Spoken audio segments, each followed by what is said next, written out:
Welcome to day 2 of the training. Give me 1 second to allow me to share my screen, and then we can start. Sarish, can you just confirm that you can see my screen? Yes. Okay, amazing.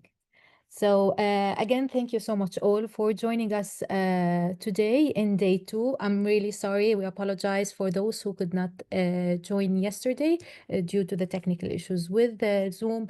Ms. Sarish is trying to work on finding a solution for that.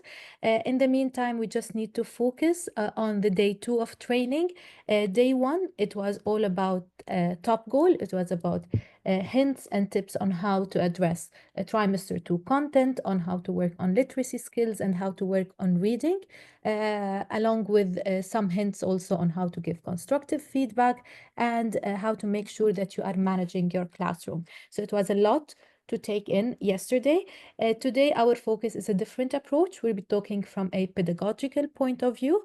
We're going to be talking about how do we develop creative thinking and other 21st century skills. That's something that we spoke about yesterday in brief, and today we're just going to dig deep on how do we develop creative thinking and 21st century skills in the classroom. For this session, we'll be using polls because I'd love to hear your feedback. What do you think? What do you anticipate is going to be challenging? So there will be a total of 3 polls, and Mr. Risha and Mr. Fatma will be pulling those up when it is time, and you will have the questions as well on the screen for you to be able to answer them. I just wanted to answer one of the questions yesterday that we received on the reflection. We know that we always ask you at the end of every training to write your own reflection. The reflection is part of self-development and self-assessment. So your own reflection, you should have like a kind of a notebook that is specific for your trainings, for your PDs, and that's where you write your reflections and try to use them to embed them in your future classes. So just this is one question that I forgot. I apologize. I forgot to answer it yesterday. This is regarding the reflection. So our training today, it's going to be 90 minutes, as Ms. Sarish said. It's going to be an analysis on the importance of 21st century skills for today's learners. What are 21st century skills? How they are relevant to skills development for our students, and how does it support creative thinking? We're going to have an introduction on 21st century skills. We're going to talk about the components, which are the literacy skills, life skills, and learning skills. Then we're going to do a deeper dive into those learning skills on the 5 C's. And the last C that we'll be talking about is creative thinking. And we will see how I'm just going to give you a few scenarios on how we're going to embed creative thinking in the classroom as long as the other 5 C's. And in teaching approach, we'll be talking about skills development for younger students and strategies and techniques to support the creative thinking. Okay, so first we're going to start with the 21st century skills. I want you just to look at this this image. It was an image dissected by Philo Taylor Farnsworth, and it's really nice image because you will look at what was needed in the early 1990s versus now in the office. So if you look at it, the office setting, how has changed? And the students in 1920s, will they require the same skill sets that students in 2024 need? If you look at this, this is only a 40 years difference, and look at this huge change that we had. So what we're doing right now is preparing the students that we are teaching for a future that did not start yet, for jobs that haven't been created yet. And that's why we need to equip the students not only with the resources that they need, this book, this workbook, this platform, we also need them to be equipped with the right set of skills for them to follow in the educational evolution, the shift in the job market, the globalization, and all of the social changes that are happening that are addressed globally as well. I want you, please, this is a video I'm going to be showing you. So in this video, it's a music. So if you cannot hear the voice of the audio, just don't panic about it. It should be shared, but in case you cannot hear the audio, it's just some music. So it's all written there in the video. You can read it. I'll hit play, and then we're gonna carry on.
So I love this video. The moment I saw it, actually, I said we have to put it in that training. It is a nice icebreaker for the teachers to start with the training, and it is an eye opener. So you do know by default that the world is evolving. There's globalization. There are a lot of changes. But when you read those numbers, the numbers that are exponential and the changes that are exponential, it's just an eye opener that am I teaching the students what they really need to face the workplace later on in 10, 15 years? Are those students ready to be able to take over technologies that haven't been invented, jobs that haven't been invented? So why do we need the 21st century skills? And later on in the training, I will be talking more and more about how it developed and why there was a creation for that need. First of all, if we talk about the shift to knowledge society concept and the emphasis on ideas and information as key economic drivers. So it's not only about content, it's also about knowledge. Are the students well knowledgeable with everything that's going on around them? The impact of technology. Now we see that a lot of routine jobs have been automated, increasing demand for roles that require complex problem solving and human skills. Now, if you look at a factory 50, 60 years ago versus now, you will see that 90% of the jobs inside that factory were replaced by technology. However, you will still need someone there for risk analysis, someone there for creative thinking to come up with a new idea, some marketing team. So there are a set of skills that technology could not replace. Like even now, if you use any of the platforms that are there for information, such as ChatGPT, when you use it at the end of everything that ChatGPT writes, it always says that I'm not sure of the information, please check. So even although technology is trying to imitate the thinking process that humans would follow, it's still not quite there yet. So we need those students to be proficient with technology, because such as digital literacy, coding, the use of various software tools as well. Uh, and another need for the 21st century skill is the globalization and the impact on the skills needed. So a lot of the global marketplace nowadays, it requires a lot of critical thinking, creativity, collaboration, adaptability, global awareness. Again, 50, 60 years ago, you wouldn't know about climate change. Now you will see a lot of global summits being held in our area, such as COP28 in UAE and other global summits that are being held in KSA to look onto global issues. So we're not only thinking for ourselves, we're not only teaching students so that they can work in the neighborhood, or they're going to be graduating from the university in their neighborhood. We're equipping those students to go further, to go above and beyond. And this takes us to employability.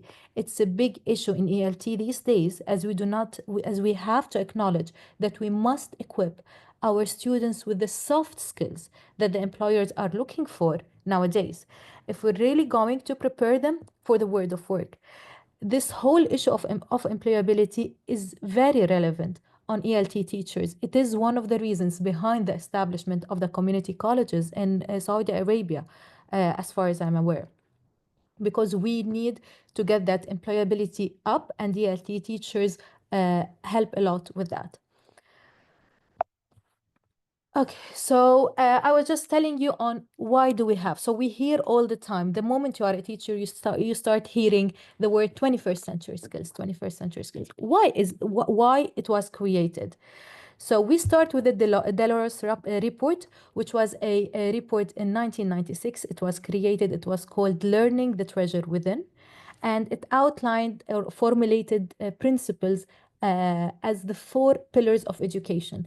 They said in the Delors report that in order to be educated, you need to learn to know, which is a lifelong learning, learn how to do, which is the practical skills, learn to be, which talks about personal growth and self-fulfillment, and learn how to live together, which talks about citizenship, human harmony.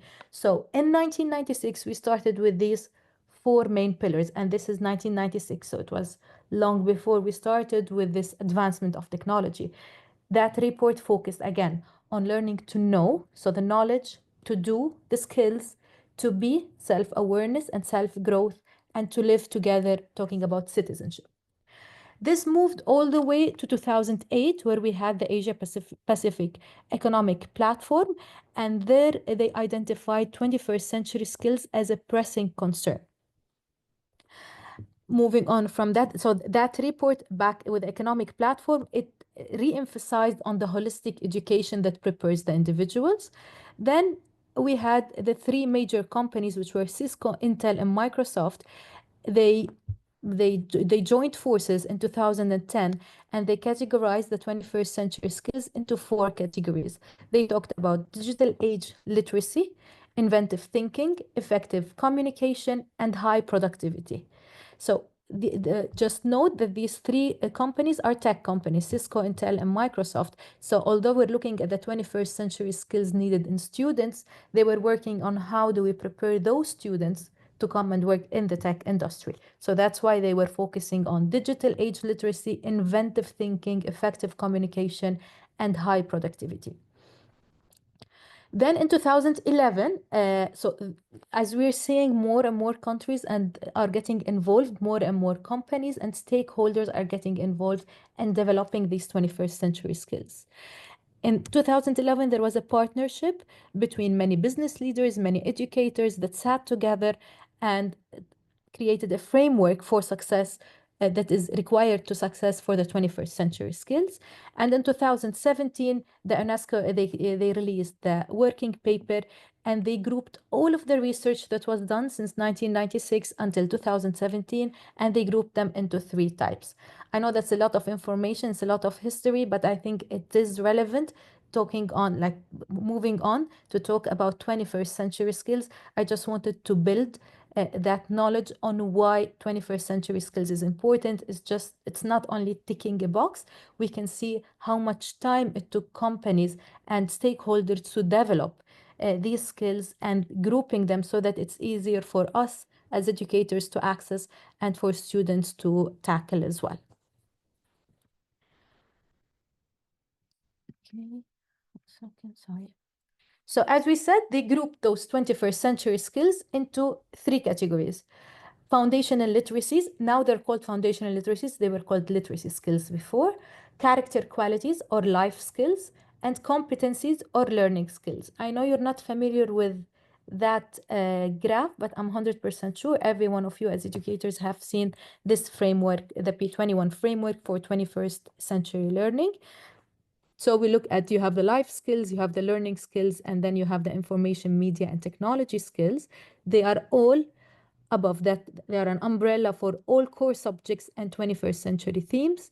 And below that, we can see all of our standards and assessments are aligned with the 21st century skills, the curriculum and instruction, the professional development, exactly what we're doing today, and the learning environment. So all of this, it is aligned to the 21st century skills. Now we start to dissect those skills one by one as a group. So we had, as we said, three categories. Foundational literacies, it was called, back when I was doing my master's 5 years ago, it was called literacy skills. So they changed the name, but it still implies the same concept, literacy skill or foundational literacy. It is also sometimes called IMT. I stands for information literacy, M for media literacy, and T for technology literacy. So all of these are the literacy components that are needed for you to be able to be successful in a digital world. So when we talk about information literacy, it is how to use information. So it's not only about understanding the facts, the figures, and the graphs. It's not only about reading graphs, but if I give you some data in a research report, and I want you to distinguish between reliable and unreliable sources to make informed decision, this is where you need your information literacy. So you are able to effectively find, evaluate, and use the information. So it's not only about analyzing figures or asking the students in math to look at a specific table and analyze it. We are going one step further onto analyzing a source. Is it reliable or not reliable? When we talk about media literacy, we understand the methods and outlets in which information is published. So media literacy, it is also about critically assessing news stories for bias. So a lot of our students nowadays, they have a lot of awareness campaigns in schools to talk about information that is not true, just not to be shared on social media. So this requires a lot of media literacy to see that the intentions behind any messages on social media or television being published. We talk about technology literacy as well. So, what is technology literacy? It is using the digital tools, the softwares, and the machines. So, if I ask the student on how to use an Excel sheet during their computer class, it's not enough to learn what is an Excel sheet, to learn a row and a column. We need them to go one step further on understanding how the algorithms influence search engines, for example, how the algorithms within Excel would influence our pivot tables. So again, this first set of skills, which are the literacy skills. So it's not only being literate, as we talked about yesterday. It's not only being able to read, write, and know numbers. Having literacy skills, meaning having information skill literacy, media literacy, and technology literacy. Now, the second set of skills that was identified by UNESCO under the 21st century skills was life skills. Life skills are also now called character qualities, and before they were called flips. So flips, they is just easier for people to understand because each letter would stand for a word. So we're talking about life skills. So the skills that a person would need, so in his personal life, that will also apply on his professional setting. Applying, apologies.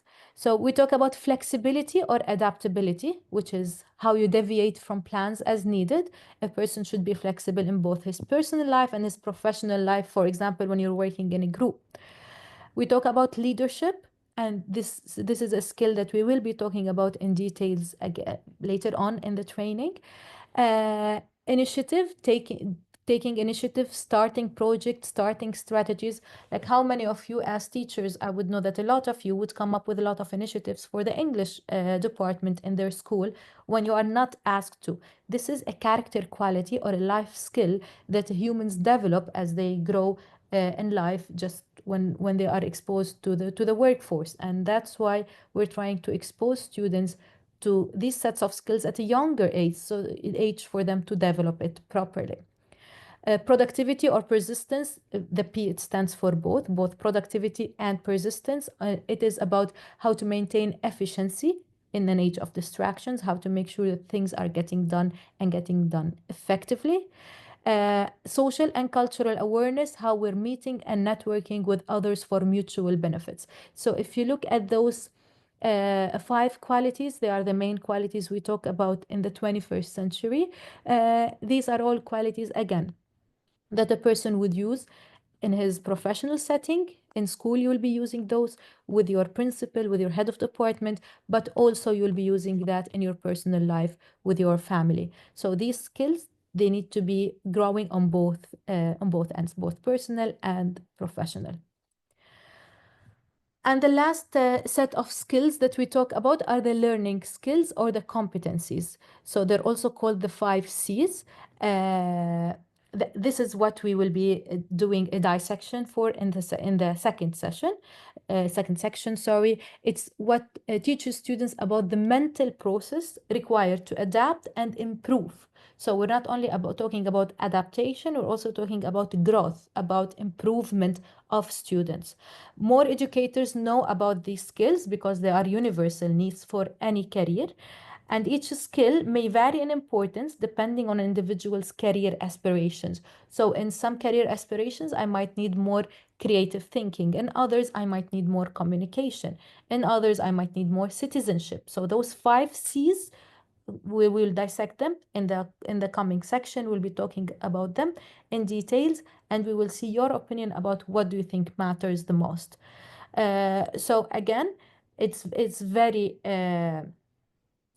delightful for teachers in this in this century, the 21st century, that we have all come together universally as educators into one, and wherever you would go as a teacher, now you're working in KSA, if you're working in any other country in the world, you would go and speak to a fellow educator and they will understand when you talk about the learning skills, when you talk about competencies, when you talk about life skills, when you talk about literacy skills. It's just a universal language for all educators, and I think it is important to keep on working on implementing those skills more and more in the classroom.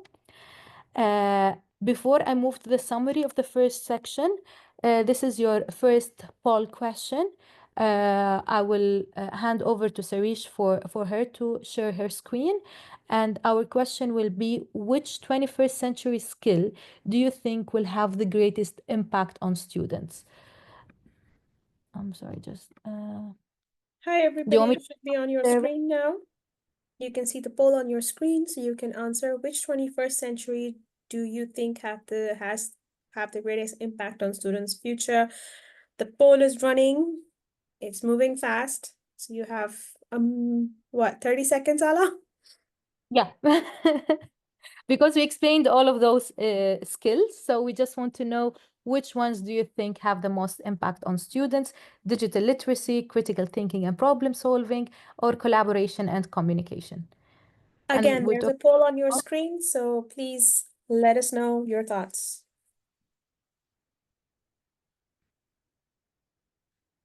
People are still answering, Ala. no worries, let's give them another 30 seconds, it's fine. Mm-hmm.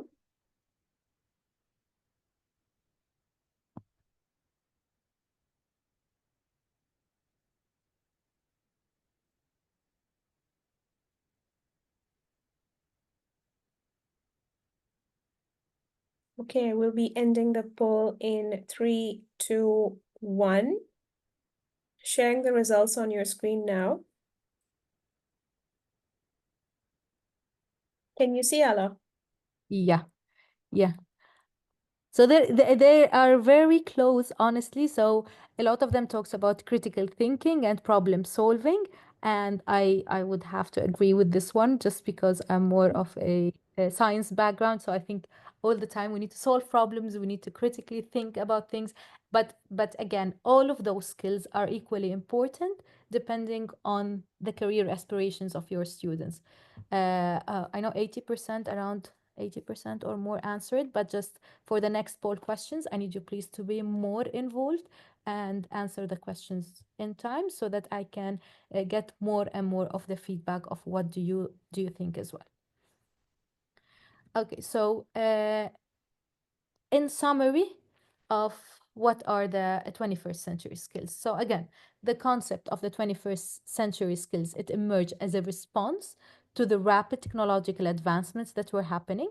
We had a lot of educators, policymakers, stakeholders, they came in together and looked at the traditional education and said, we have to do something. We have to get one universal language for it.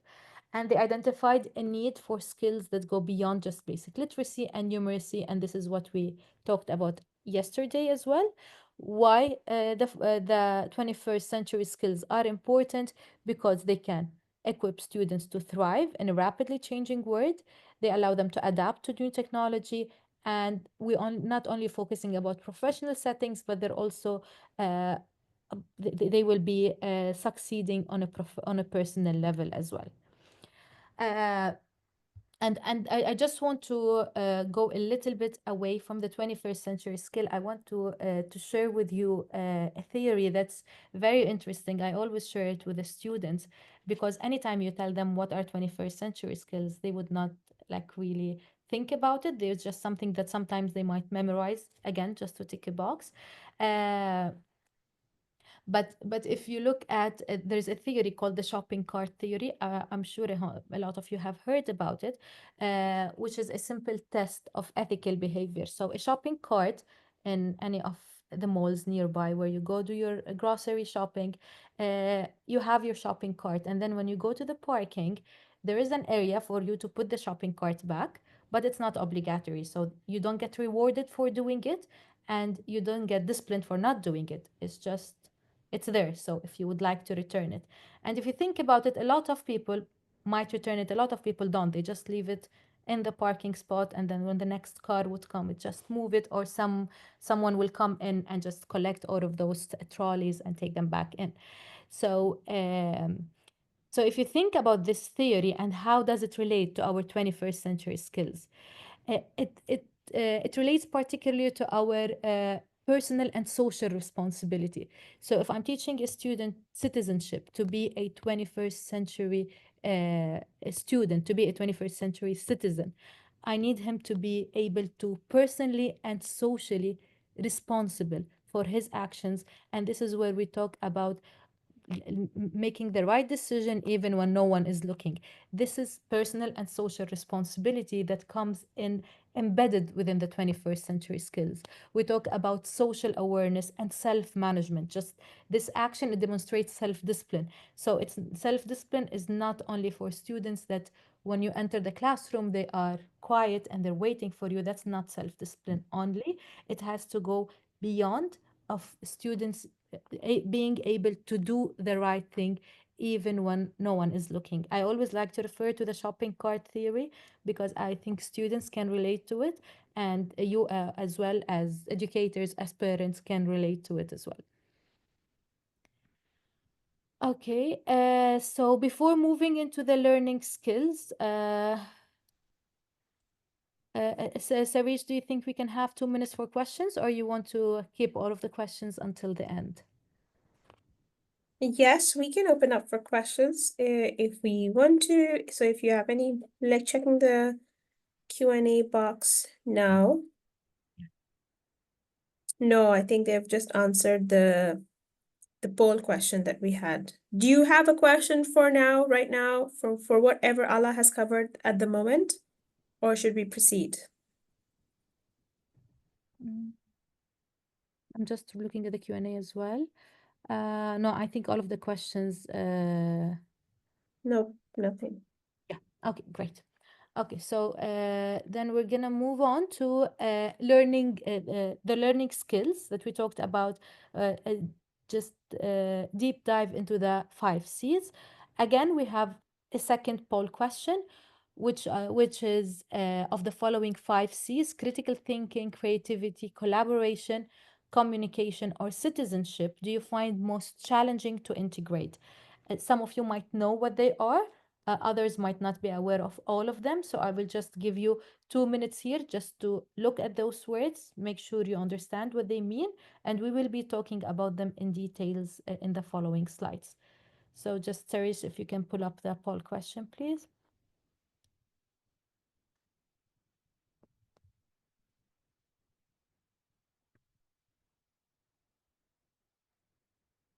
Okay, it should be on your screen now.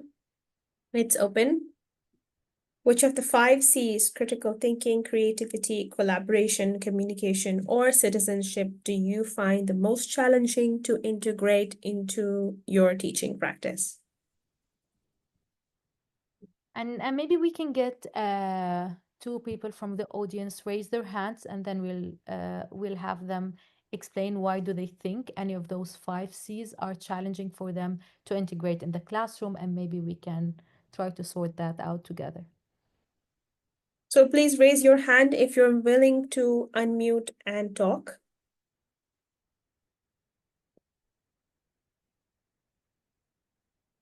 I'll just give it 1 minute, yeah.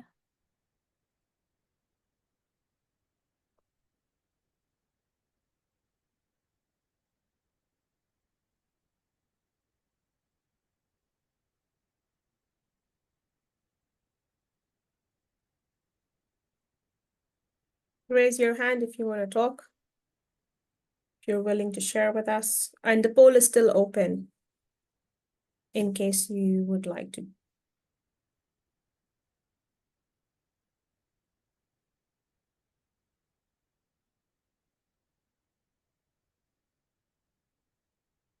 Okay. Are people still answering, Sarish? Yes, but I can stop. Yeah, just for the so that we're conscious on the time. Okay, ending the poll now and sharing the results on your screen. Okay, so surprisingly, although we all talked about how critical thinking is important, in the first poll question, we see that it is the most uh, challenging to integrate into your teaching practice. Do we have anyone from those who have answered critical thinking is willing to share his experience? Why do they think critical thinking is challenging to integrate into the teaching practices? Please raise your hand and I can unmute you.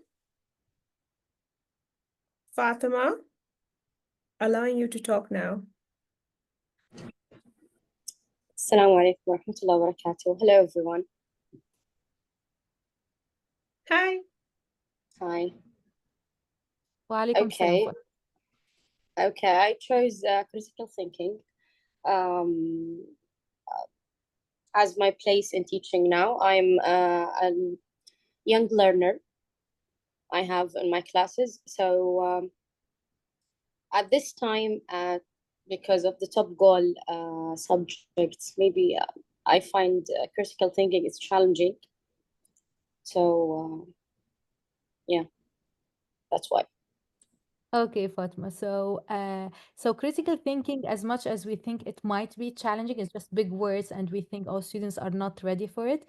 Students start critical thinking, or kids start at critical thinking as soon as they could walk and talk. Students are able to think critically. In fact, it is the way that the classroom is built, or the rules are built in schools in general.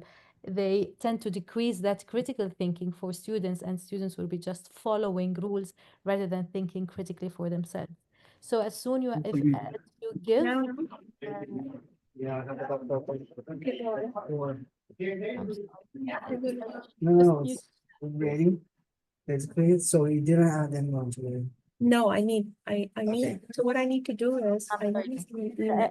Ravish, can you just mute yourself, please? Sorry. So yeah, as I was saying, Miss Fatima, as soon as you give the students that challenge to critically think about any any issue, anything, they would give you the right answer. I'll be talking about many examples now in the training on how we can implement critical thinking using story time, using circle time. There's a lot of different strategies that we can implement. But thank you so much, Miss Fatima, for sharing. So we'll be just moving on. I start talking with the most general one that's always taken for granted as part of like it's not English. They can teach it in social studies. They can teach it in whatever the like moral education. We don't have to cover it, but it's very easy to cover citizenship. It is about teaching students how to become effective members of the society, how to be engaged, how to be responsible, and how to promote honesty and integrity and fairness. That's where we talk about the shopping cart theory or the shopping trolley. Uh, Citizenship is always teaching students how to appreciate and respect diversity in the classroom and beyond. A lot of a lot of the awareness nowadays is on students with special needs being integrated with the students that don't have any special needs. They're put together, they're being included. We have an inclusive department, and the students with special needs are being included. Teaching students citizenship is teaching them how to respect the diversity inside the classroom, how to respect the students that have special needs and treat them just like they treat any other students. And a kid, especially for those teaching young learners, a kid by default, they will see when something is not in the norm and they will flag it. If they look at a person that has a different eye color, a different hair color, a different skin color, they usually flag it. And that's what we always teach our kids, like don't point, because that's how kids are built. That's innate in kids. Teaching them citizenship is teaching them that difference is there. We just need to embrace it and respect it all the time.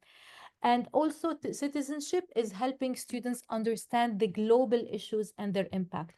Uh, the country, as KSA, they are doing huge efforts and initiatives when it comes to global issues, to address those global issues. And inside the classroom, we can also address them on a younger scale, on a smaller scale, for the students to understand the bigger picture of citizenship. So how can I implement citizenship in an English class? If I talk about classroom responsibility, if you have your classroom and you assign roles for specific students, and these roles they just change every 2 weeks so that everyone can get a chance to have a specific role. You have someone who's a librarian, so he's in charge of giving the books out to students, checking the reading log if they're reading all the time. Again, it depends on the age level that you're teaching, depends on the context, on whether your students are ready or not. As we spoke about yesterday, the risk factors, you would know them as an instructor, as a professional more than me. But again, assigning responsibilities is a fun way for students to understand citizenship, to understand that they have a responsibility. So we talk about roles like recycling. So recycling is a global issue, and talking about sustainability is a global issue. We need to have a role in the classroom, a student who's in charge of sustainability and recycling. He helps with that. And having those students take tasks really help a lot with them. Just it will help grow their citizenship skills more. We can talk about community projects. So it's not only we're having a project about English where students need to read or write, especially in English with the creativity that's happening. You have that window of creativity of bringing in topics from all around the world for students to work on, and to discuss their experience about it. And they can discuss in English. And this is where we are enhancing their language skills, their literacy, and their speaking skills as well. At the beginning of every English lesson, we can have like a 2 minutes of a cultural respect lesson. We can discuss simple topics of respect and kindness. We can use stories and activities that promote that understanding and acceptance of differences. All of that is promoting citizenship in an indirect way. So when I'm talking about any of the 5 C's, I'm not talking on how I'm going to develop it directly. It is an indirect way to develop citizenship. Critical thinking skills, it is about helping students figure things out, and that's what we're talking about with Miss Fatma. So helping the students to figure things out on themselves. So it is not giving the students the answer, it is helping them figure it out. So when helping a student struggling to to complete a group project on time, as a teacher, you need to organize a meeting for those students to make sure that you redistribute the tasks and make sure that everyone is taking the correct task for him to make sure that they submit on time. Any problem solving scenarios. If you present simply a story for the students and you tell them, what do you think will happen next? This is where we talk about the listening and pre-reading scripts that we always have in TopGoal. Always the predictive skills. These are one of the main sub skills that can help in critical thinking. What do you think will happen? How can we solve that problem? There's a nice game that my kids used to have when they were at a younger age in the classroom. It's called Mystery Bag. It really works in promoting critical thinking. You have to place an object in a bag in front of the students, and you start giving them clues about what it is. And then you encourage them to think and guess what the thing inside. So again, we're not looking at critical thinking skill as a direct skill. It is taught indirectly. Uh, Another activity that we discussed yesterday, as well as a grammar game, where we can have students arrange grammar or story. In this case, we can have story events that happened. I have 5 different pieces of paper and they have to arrange the story in order. This will help with developing their critical thinking skills. Okay, and the third C of the 5 C's is collaboration. So when we talk about collaboration, is working together. This was discussed as well yesterday, and it's one of the main 5 C's that we talk about. How can we tackle collaboration inside the classroom? By group projects, by body reading. We can pair students to read a book together, discuss it. That's again critical thinking, and then we ask each other questions. Communication. So we're tackling more than one C of the 5 C's. But the most important thing that we need to consider when we talk about collaboration is that students need to understand that they have to compromise.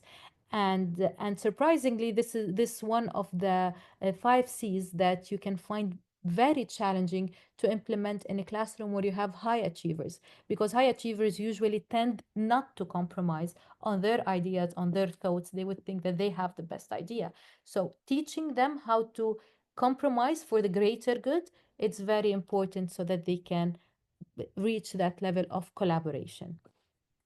So it's not only working on a project together and have the high achiever making 90% of the project. It is about collaborating, compromising, and reaching a greater good together. Communication, it is the glue for all of the educational qualities together. So we talk about collaboration, we talk about critical thinking, citizenship. If we don't know how to communicate them, we are gonna fail in all of those skills. How can we promote communication in students? You have many activities in TopGoal that promote communication. Speaking is very important, and it can be done in projects. Show and tell, you can have the students once a week get one toy, one item, one book from them with them from home, and it's show and tell. They're telling the other students what is that book about, what is that toy about, and this is promoting speaking skills and thus communication. A lot of listening games are important. Simon Says, if you have extra 5 minutes in the classroom, let them play Simon Says. So Simon Says, I think a lot of you know it. It is if you start an order by Simon Says, then they have to do it. So for example, Simon says, touch your nose. So they would touch their nose. If you don't start it with Simon Says, they should not do it. And this helps, this listening game, it helps with the communication skills of the students. Question circles, if you have the students answering each other's questions, so you have them in a circle and let them, one will start a question, it will be on a specific theme or a specific topic, and the other one would answer and ask a question to the fellow colleague, and so on and so forth. Last but not least, definitely one of the 5 C's is creativity. So creativity, it's equally important as means of adaptation. This skill, it empowers students to see concepts in a different light, which leads to innovation. So how can I make sure in the classroom, in an English classroom, that my students are creative? It's not creativity, we're going to talk about it now. It's not only for arts, it's not only for drawing and music.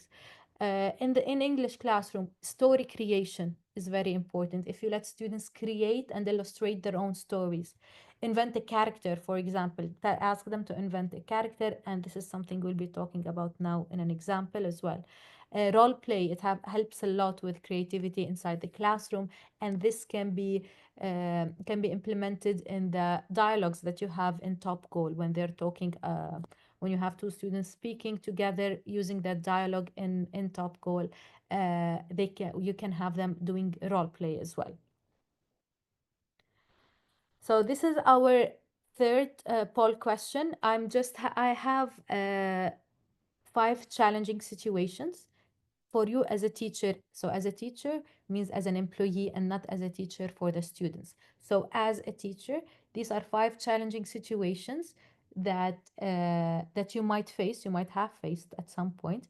And what do you think is the most challenging? And I want you again to raise your hand and you can share with me why do you think any of those questions, any of those situations is challenging. I'm gonna give you 3 minutes for that, or 2 minutes actually, so that we can carry on. Sarish, if you can please just share the poll question.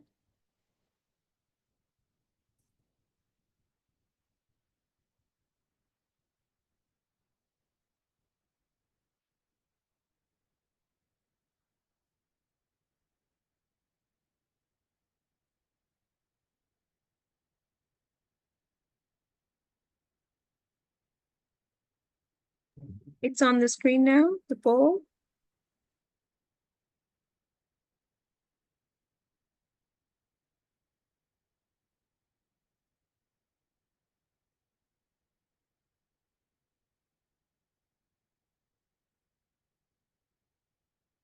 The answer is very obvious, but giving you a few minutes, like I can see the winner for this poll very clearly. Oh, there's another C that's competing very closely. So let me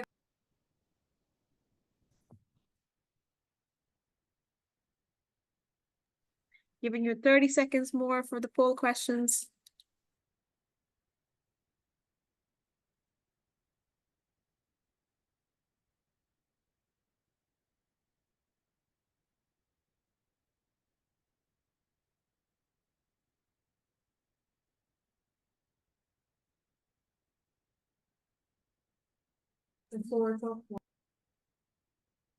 I'm going to end the poll now, Ala, because I think we have a lot of people. Sorry, I have a lot of background noise today. I'm in the office.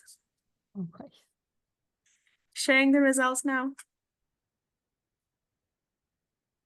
Should be on your screen.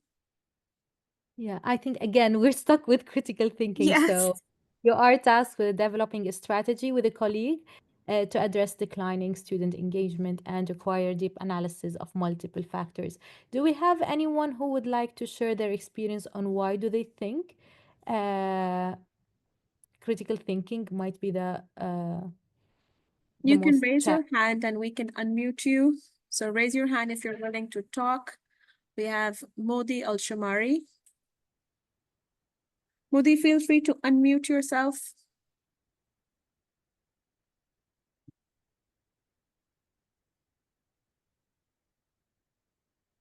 Taking another participant at this point, Majid. You can unmute and speak. Please raise your hand if you're willing to talk and share with the audience. Salma. Salma, you can unmute.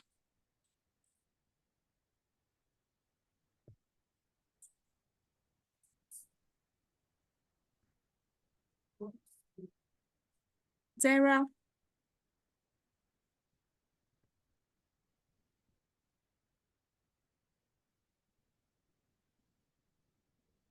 You can unmute.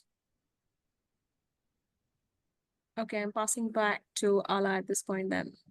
No worries. Yeah. So, so again, we have another technical difficulty. There is no problem in that. I know many of those are challenging, but if we just reflect back on what we have learned thus far on those 5 C's, I'm sure we will be Ala, able I want to to add something, sorry. I see a tell. comment that is from Siham. It says the biggest challenge, because you were just considering challenges, and it says the biggest challenge is practicing English in daily life because our language is Arabic. So our students face difficulty with speaking in the class. Yes, so this is a difficulty that I face with my kids, but it's the opposite way around, that they speak in English, they don't speak in Arabic at home. So it's really difficult for them to practice Arabic. Parents' involvement is very important. It is essential for students to develop the language skills. But again, there are some variables that you can control, others that you cannot control. Having the students read, just come up with a lot of terminology. We talked yesterday about a word wall. The more terminology the students have, the more words they would know in English, the more they'll be able to communicate. So it's all about building this bank of words for the students. Reading is the major area that can help with tackling this. The vocabulary that they're learning with TopGoal, practicing even in your classroom, it is I know it's not enough, but it can be a starting point. If you have a no Arabic rule, no Arabic speaking rule in the English class, so under no circumstances students are allowed to use the Arabic language to communicate with each other or with you.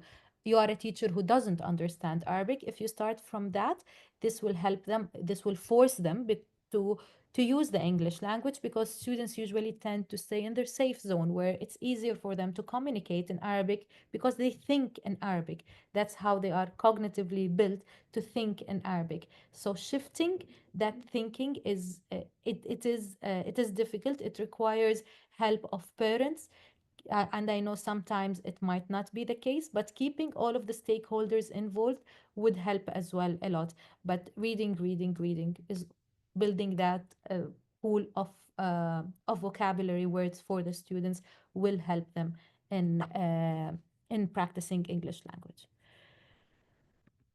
Okay. So I'll give you now just two examples on how we can work on those 5 C's, and then we're gonna move into creative thinking a little bit more. Creating a storybook is one of the examples that I highlighted in a few slides back.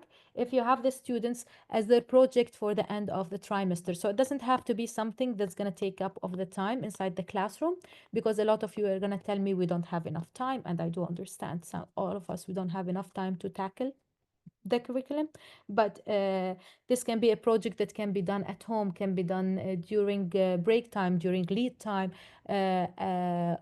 during break. So during their winter break, they can come up with ideas and represent it for you when they come back. They create a storybook, so they have to choose the characters, they have to choose the plot, they have to choose how it's gonna end, they have even to draw, and this will integrate arts as well in that book. So all of your 5 C's are being embedded in a simple task as creating a storybook. Another example is circle time. We do a lot of circle time for students at a younger age as early learners. I know this might not be as applicable as possible for older age, but we can still find a way to have circle time for the students. And it can be any story prompt. It can be like, if you have a superpower, what would it be? And how would you help others? And how are you going to help the environment? So it can be about any story prompt that you choose, but they have to be together. It's circle time because they're sitting in a circle. So we are enhancing this collaboration, this communication among them, the critical thinking and creativity, because they're coming up with a prompt, and they're coming up with a solution and answering questions.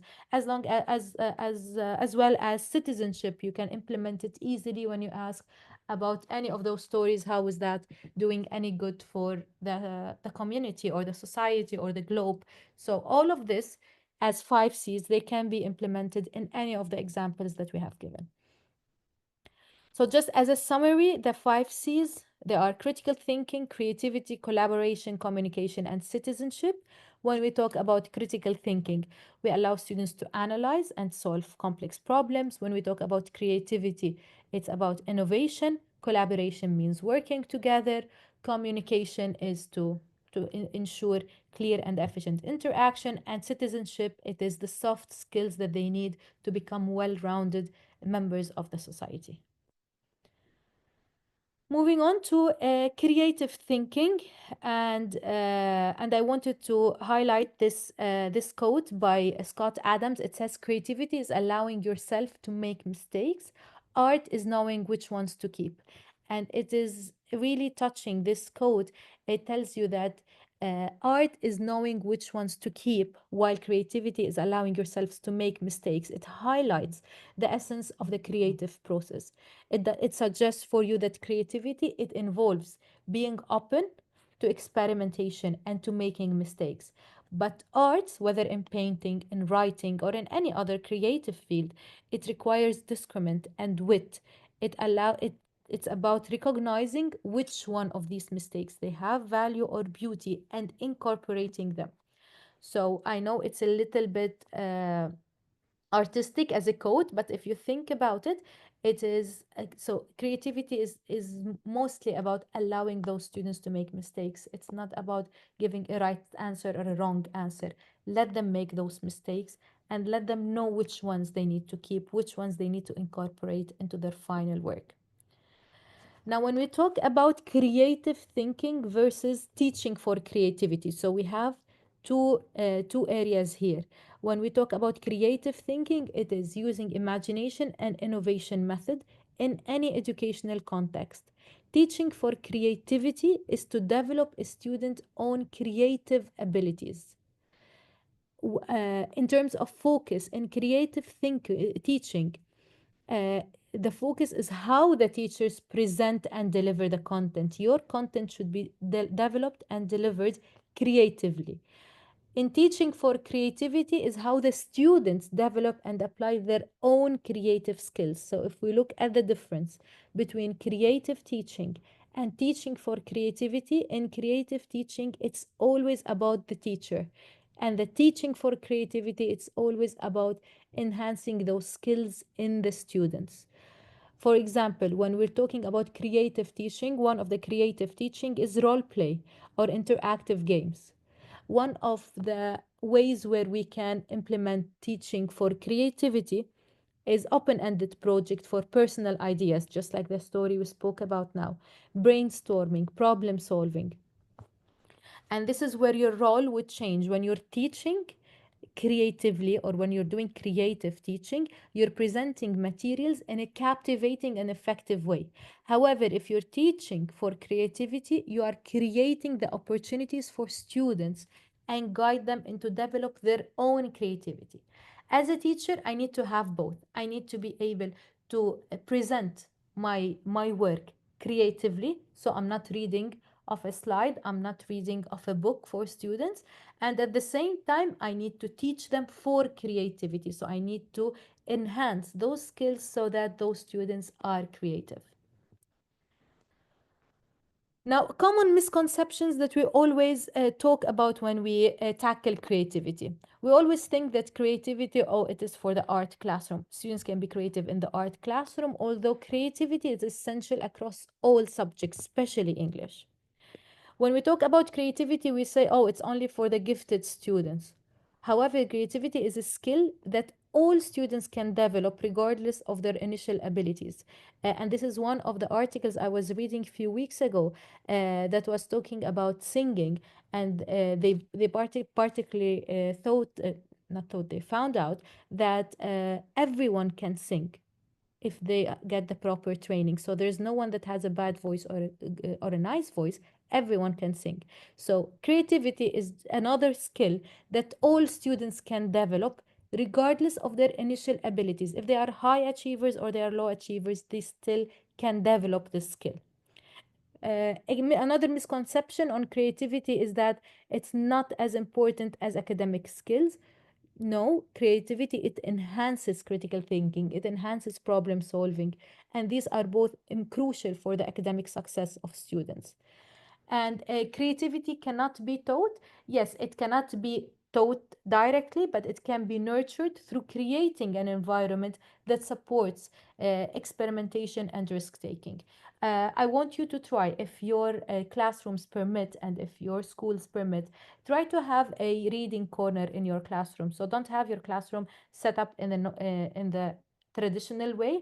Have it set up where you have corners for students to read or a corner for communication, and see how creative your students are going to become if you try this very simple task of having futures in every corner and say this is the reading corner, this is the speaking corner, whatever, and have the students have like to switch around those stations. You will see how creative they're going to become. Just few important tips to consider on creativity. It must be developed through deliberate pedagogical practice. The students need to be allowed to take risks and try things out. They need to question and be questions. It doesn't have to be an immediate answer, but they need to be able to not have the fear to question and to ask questions and be questioned as well. And the classroom environment, again, that's something we discussed yesterday. It always should feel safe to the students to make mistakes, and always introduce challenges or problems that require creative solutions for the students. Don't stick to just reading from a book or reading from a presentation to get done with a curriculum. If you teach them creatively, if you're a facilitator of that lesson, students can learn more in less effort given from the teacher. Okay. We're going to move on now on the relevance of the skill development for younger learners and how to support creative thinking inside the classroom. Another quote here by Albert Einstein, he says, creativity is intelligence having fun. And it implies that creativity is playful and enjoyable expression of one's intelligence. So it is equally important, and it does show, it does express how intelligent a person is, but in a fun way. It suggests that being creative isn't just about solving problems or generating ideas, it's also about using your intellect in a way that's enjoyable and free spirited. Now I'm gonna talk about the four different areas of English as a language and how we can implement creativity in each one of them. How can we implement creativity in reading? The first thing is interactive reading. Engage students with interactive elements such as choosing your own adventure book, interactive ebook. These all can enhance the reading experience. Creative analysis allow the students to analyze texts through creative formats. They can analyze through graphic novels, infographics. So it doesn't have always to be that they're analyzing a text and writing it. If you try infographic, it's really nice for the students. Again, I always refer back to my youngest. He's 8 and he loves infographics, and he loves to summarize books using infographics because he will use an image, he will use some words, he will research a bit. So he's using bits of everything, and it does enhance creativity in students. Literacy games use games and activities to reinforce the vocabulary and comprehension. That's something that we spoke about yesterday as well in terms of games. Design reading units around compelling themes or concepts such as adventure, identity, or conflict to provide a cohesive and immersive reading experience. And the nice thing about Top Goal is that it already has the themes for you. So your themes for the coming term are going to be about storytelling and about outdoor fun and how to have fun. So you already have the themes. All what you have to do is find reading books that can connect to those themes and have the students uh, indulge in that reading experience. Always provide enough guidelines to inspire creativity but not limited. Always incorporate games that are both fun and educational, as we said, and always ensure that the games align with your learning objectives. Don't have games just for the sake of students to have fun. Everything you're doing in the class, it is aligned with your learning objective. What is the outcome that you want from the students? How can we enhance creativity in writing? Again, creative writing, have the students, if you have 3 5 minutes in your day, let them creatively write about a specific character, a specific incident that happened with them, any poem, a nice creativity idea for writing is if you have students write the words that rhyme together uh, as a sort of a game, or have the word, let them write words as a competition, like the last letter of every word should the next word should start with it. So this is just some games that make sure that students are creative in writing. Collaborative projects are also such as writing tasks and creating a collective story or a magazine. This all enhances creativity in writing. If you have like a weekly newsletter for your classroom where they can, each one is responsible for a specific blog and they can creatively write. This will be very nice for them, but again it depends again on your students, on the risks within your classroom and their age group. Creativity and writing can be also done in personal reflection. If the students are given time to do a personal reflection, this will help with their self-assessment, with linking personal insights with written expressions.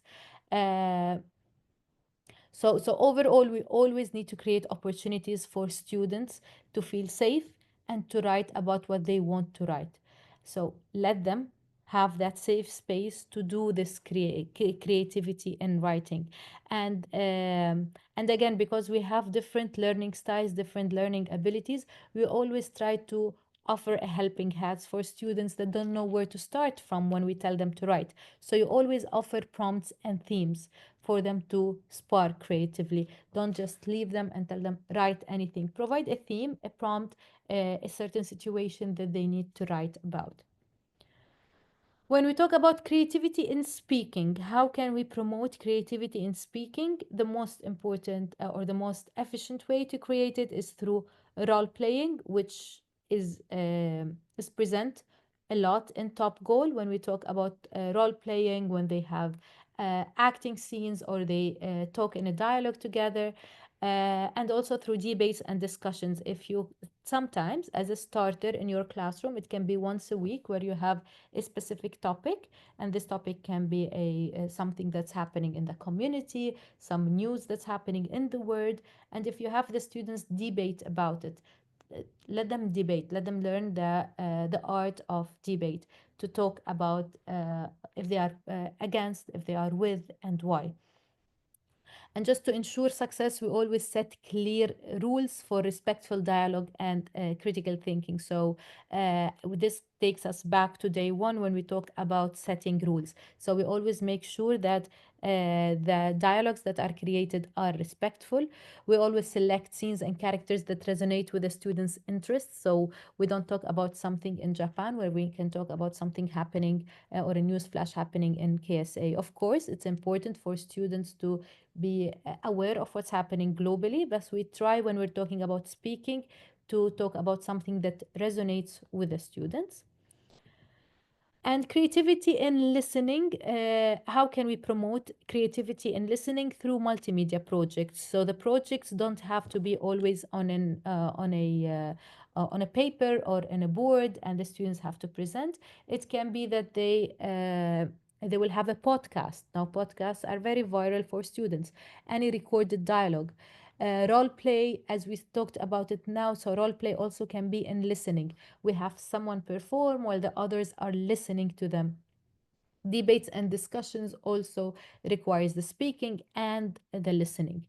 We try as much as possible to incorporate diverse audio materials like podcasts, interviews into those projects, and we ask them to actively listen and discuss their findings. We always provide feedback of what do we think. This also takes us back to day one of the training, talking about how to giving effective feedback.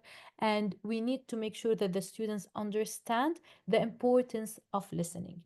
As we said yesterday, any activity that would include listening, always listening has to be done in chunks. You cannot have your students who are learning English as a second language or an additional language, you cannot have them listening to a big chunk of a dialogue in English and then be expected to answer. We always give them in slices, and we ask the students as we go in the audios. These are some references for teachers support. You will be given access to this presentation, so you will have access to all of those uh, not only research papers, some of them are books as well, just to talk about creativity. They're all about creativity. Some of the TED Talks is just for you to watch and maybe benefit from.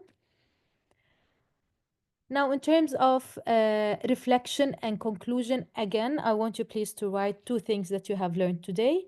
This is for your own reflection, so you don't have to write it in the chat. It's for your own.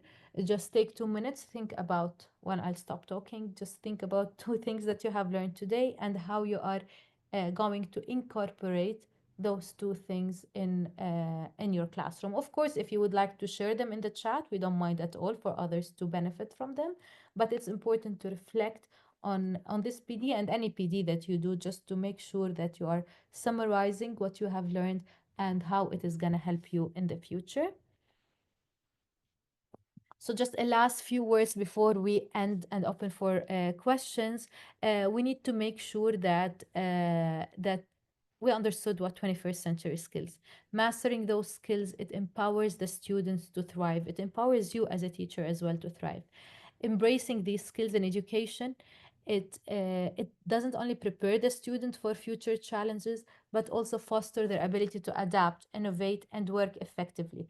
Again, remember the beginning of the video, beginning of this presentation, we had a video that we are preparing the students for jobs that haven't been even created yet. So I cannot be teaching those students about things that were not created, but I can give him those skills that he needs to adapt to any changes that would happen later on 10, 15 years from now.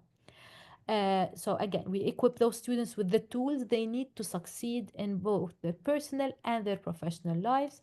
And we always need to commit on nurturing these competencies and inspiring a generation of thoughtful, creative, and collaborative students. Again, these are some of the references that were used in this presentation. They are there for your information, and you will have access to them once Ms. Sarish share the presentation. That's it for me. We can have the floor open for any questions. I'll be just opening the Q&A now. Okay, 1 second.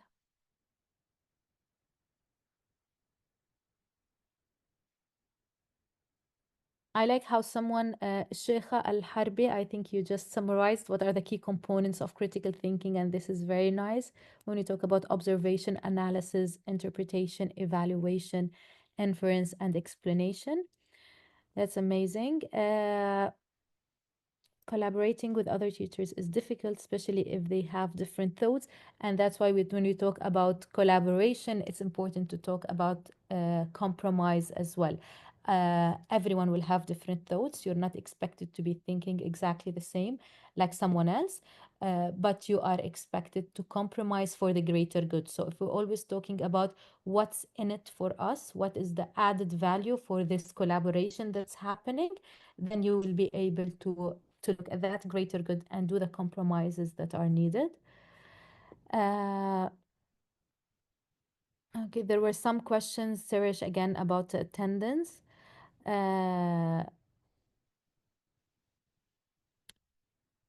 Okay, Miss Najla, she talked about a nice way to develop English where she lets students develop their own videos about a topic and then they share it together. And many of the skills that we talked about today just ticks a box with that.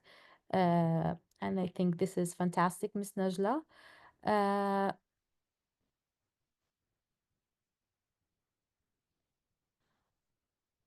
Okay, they love.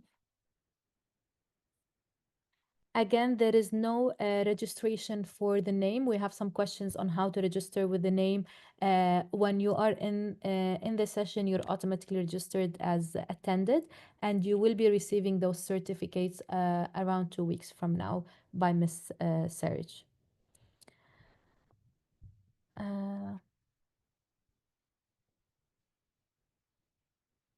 Do you have a meeting with me in the third term? Yes, inshallah, we're gonna be having another training sessions in sometime in March during Ramadan. We'll make sure it's gonna be light during Ramadan. Our students are small and our time is just 45 minutes. Again, there's a lot of questions on the time that there's challenges with the time. It's only 45 minutes. Miss Rachel can agree with that on me that with that the 45 the top goal is built in a way that 45 minutes are enough for you as a teacher to tackle all of those areas. Again, it will be different depending on the levels of the students, but I think it is built in a way where 45 minutes you can tackle all of the areas that we spoke about yesterday and today. Okay.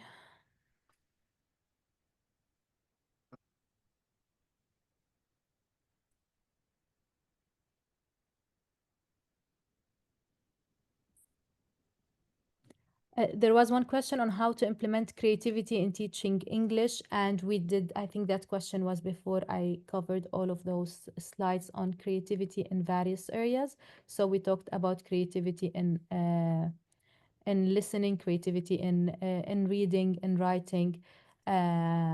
So it is there in the presentation, how do we implement creativity in each area for English.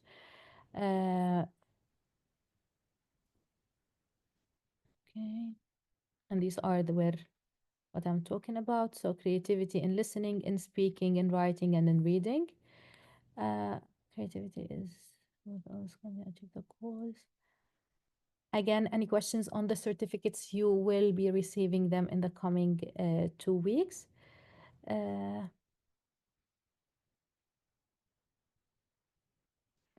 Again, the questions on how can we handle creativity in a big classroom when we don't have enough time and it's a big classroom. It's much easier than you think when we think about the bigger picture.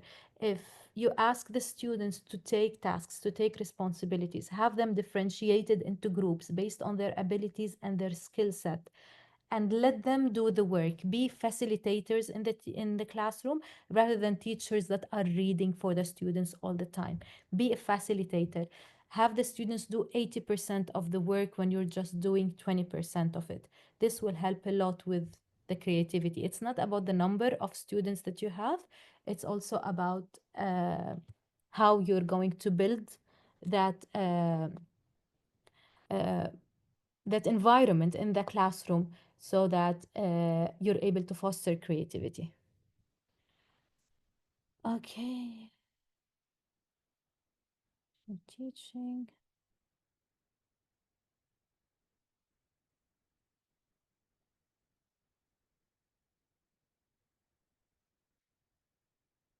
Regarding the training during Ramadan, it will be in a specific time where everyone is not fasting, hopefully. So that's something that Ms. Sarish will discuss with the ministry to see what time is suitable most for training in term 3. I'm sorry, I'm just trying to go over those really fast. The content of the previous lecture, along with the recordings as well, they will be sent to you. Uh, uh, Isn't it a way to let them be creative? Yes, you can ask the students to write a story without giving them a specific theme. It is a creative way. But again, if you want to keep things in place for those that are low achievers, for those that they do not know where to start from, some students will thrive right away and start writing, but others would have an issues with that.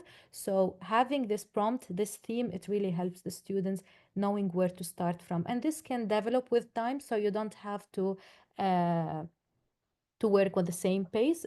Term after term, you might see that, okay, students might not need a theme for this topic. They can work on their own. Okay.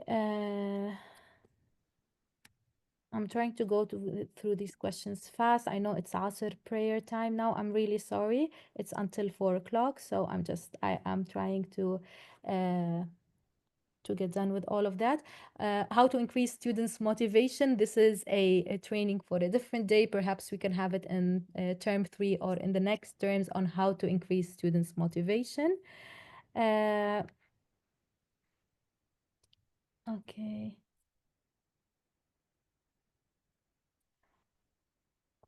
Okay, I think that's it in terms of questions. Uh, uh, about yesterday. Okay, again, there's one more question. Again, on the certificates, you will receive them within 2 weeks by Miss Sarish to your emails. Miss Rachel, is there anything that you would like to add before we just allow the teachers to go to the Asr prayer?